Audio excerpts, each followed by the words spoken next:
Hey, I'm Kai, and today I'm going to be checking out the Electro Harmonix Big Muff. I sort of made it my New Year's resolution to try out some more classic staple pedals.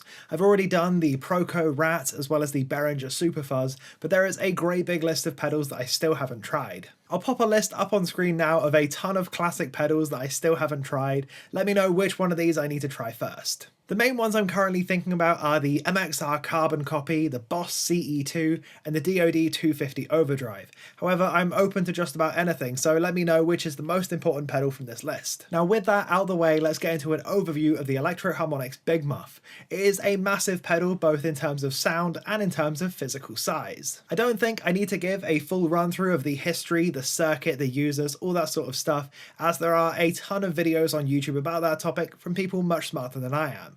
I'm here to see if it scratches my brain in the way that I want it to. For my rig today, I'm starting out with my dad's Tokai Custom Shop Love Rock DC2. This is essentially a Les Paul in everything other than shape. I'm running into the green channel of my EVH 5153 to start with, which then goes out to my Sur reactive load and into my DAW, where I'm loading up the ML Sound Lab Mega Green Impulse Response. I've got a couple of other setups that I'd like to try throughout this video, so without further ado, let's hear what this tone sounds like completely dry.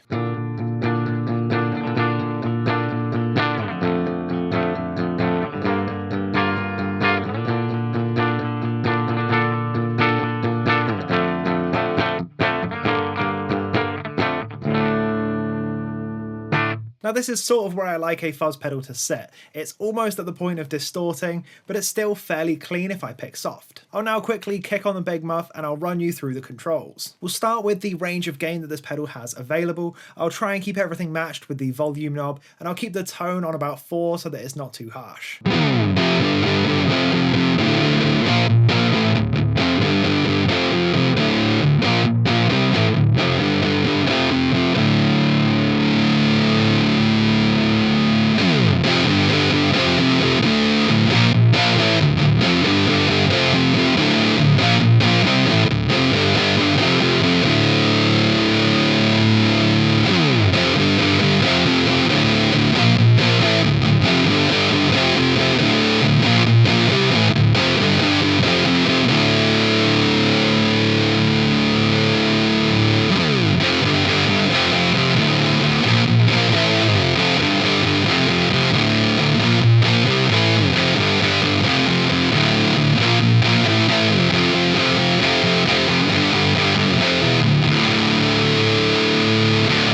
You'll notice that there isn't a super wide range of gain. Everything sort of happens in the first 10% and the last 10%, and the 80% in between is pretty much variations of the same sound. It's also worth noting that the tone is significantly darker when it's down low, and then as you turn the gain up, it gets brighter. Now speaking of, I'll show you the range of the tone knob with the sustain on max, and watch out for it because as it gets up to the higher things, it gets a little bit harsh.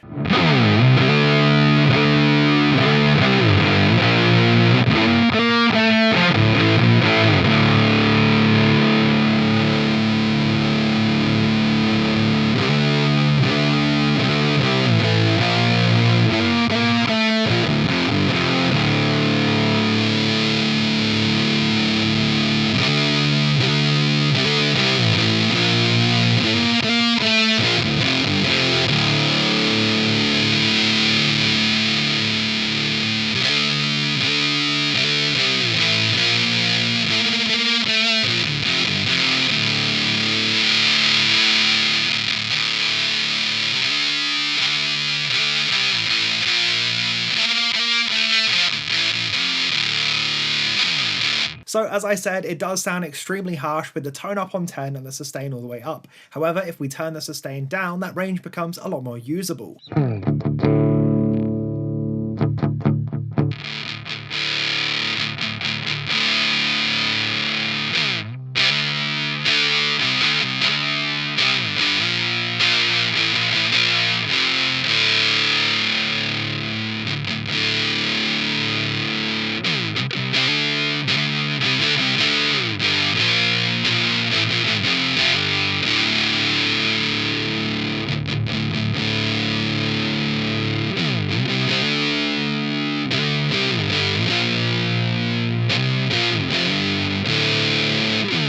As you can hear, the tone down at 6 is already super dark when the sustain is at 0. I reckon that means there are almost certainly contexts where either side of the tone knob could be useful. I'll just dial this one in quickly to the sort of settings that I found myself liking on this, which is sustain on basically maximum and the tone down at around 4.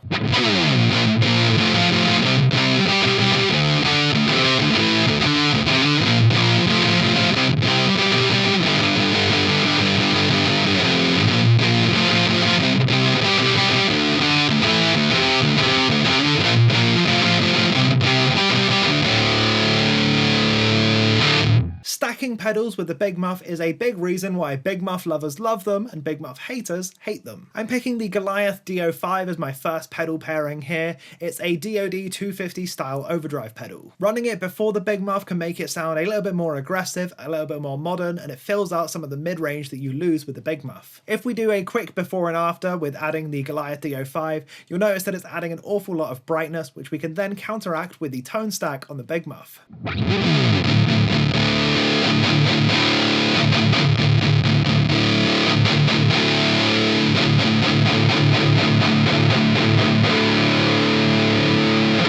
So now if I run the Big Muff on its own, it's going to sound really loose and not very usable, but pairing it with the Goliath DO5, it really opens it up.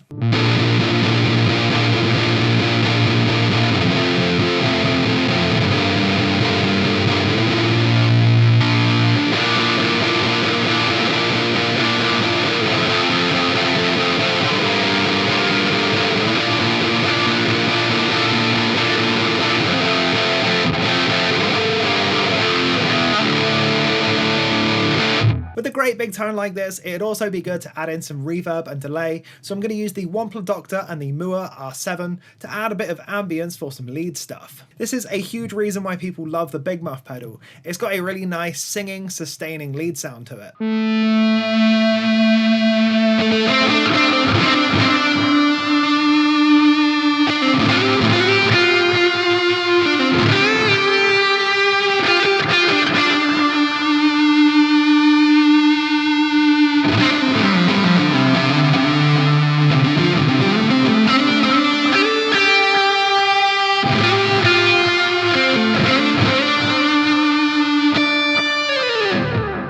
The final clip with the Tokai is going to be running a chorus after it.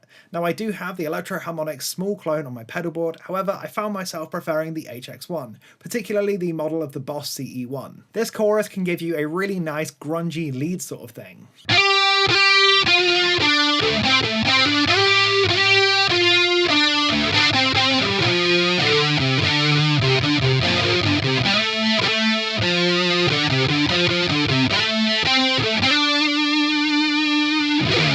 Now I'm going to switch guitars in just a second, but before I do there are a couple of pieces of housekeeping that I need to get to. There are affiliate links in the description box down below as well as the comment section if you'd like to purchase this Big Muff for yourself. Secondly, I would really appreciate it if you could drop the channel a subscribe. I've got a lot of nice stuff on the horizon, a lot of fun noise making little boxes, so it'd be great if you could stick around for it. Now Big Muffs are often revered in genres where you need to create a massive wall of sound. As is typical for those sorts of genres, I've picked up a low tuned guitar for the next portion of this demo.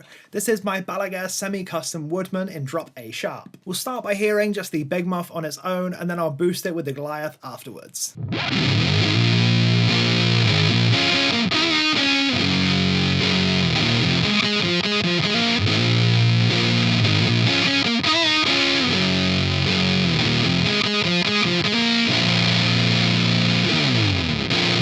Now let's hit it with the Goliath DO5.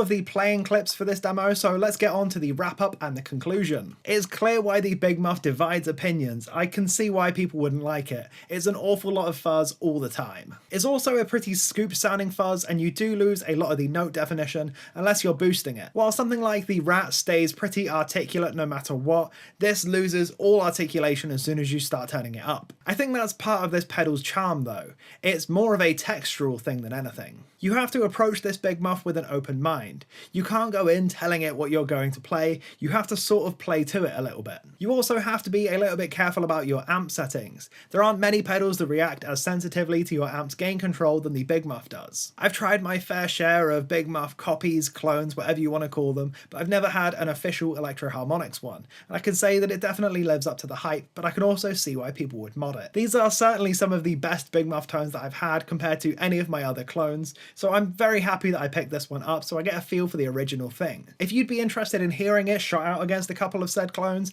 let me know and I'll see if I can make it happen. That is everything that I've got for this video though, so thank you ever so much for sticking around to the end. I do really appreciate it. There's a link on screen if you'd like to check out one of my other demos, and there's links in the description box and in the comment section if you want to purchase a Big Muff through my affiliate links. That's all for this one though, so thank you for watching. I've been Kai.